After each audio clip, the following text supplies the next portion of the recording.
their whole thing is like, don't have sex until you're married, um, and and then of course it's supposed to like flip off all the guilt and shame and all that stuff, which doesn't, and people struggle with that for the rest of their marriages. Mm-hmm. But the wild thing to me is that the Bible does not say that, and they will say that it does, but it just doesn't.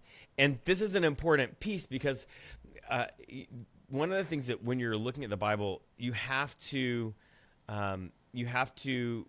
look at like I talked about earlier, like culture. There are things Yes, that are yes. culturally defined: gender Right, roles, marriage roles, sex, sexuality. All of that stuff is culturally defined, right. and nobody wants a biblical marriage, right?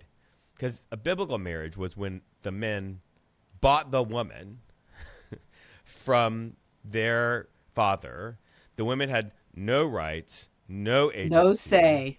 right? No say, and and and ultimately, um, so the way they understood sex was not a mutual thing, right?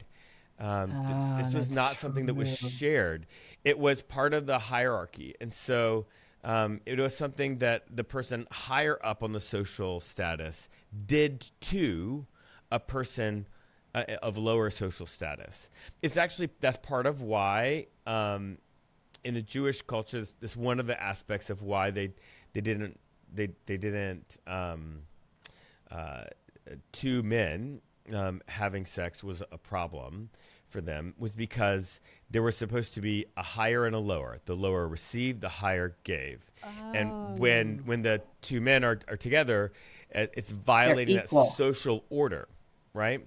And that social order Oh. was just deeply embedded in the way they understood God, in the way they understood faith, in the way that they expressed everything in their culture. And so, yeah, and nobody. I mean, maybe I'm sure there are some people who want that, but really, like, no healthy person wants that. A relationship where somebody's been bought, where they're treated as No. property. Nobody wants if the husband dies for the woman to have to be out on the street because she can't own property, right? Mm-hmm. And that's because that's culturally defined. So what happens is when you sort of extract the culture from the text, and Yeah. you are left with, okay, so what is it saying at this deeper level, right? Mm-hmm. Mm-hmm. And then you can take that and you can apply it to today.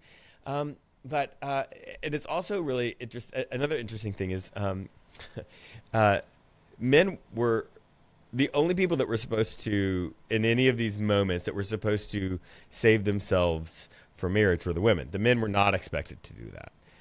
Mm. So, like, again, like all of this stuff that is claimed by the sort of fundamentalist purity culture, all this toxic masculinity, it's when it comes to abstinence, for example, it's just not in the Bible. And I'm not making that up. This is academic consensus. Bible scholars all agree on this stuff. This is like just base level of modern understanding of the Bible. Where are they pulling this from then? I mean, and I'll say I understand the culture thing, and that is something that's really important when you're reading the Mm-hmm. Bible, and you talk about it a lot in your videos, that Mm-hmm. in that passage you've got to understand the cultural layout then. It's different than today, Mm-hmm. right?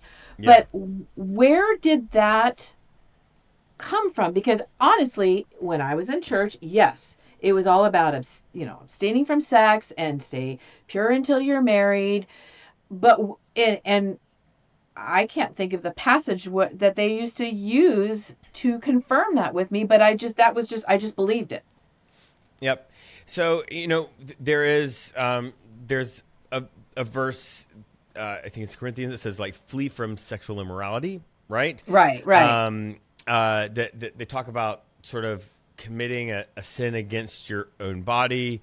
There is this passage in Genesis that is reflected that Jesus also quotes that says, a man will leave his father and mother and be united with his wife, and the two will become one flesh, which sounds great. It says nothing about abstinence, right? You're right. You're Um, right.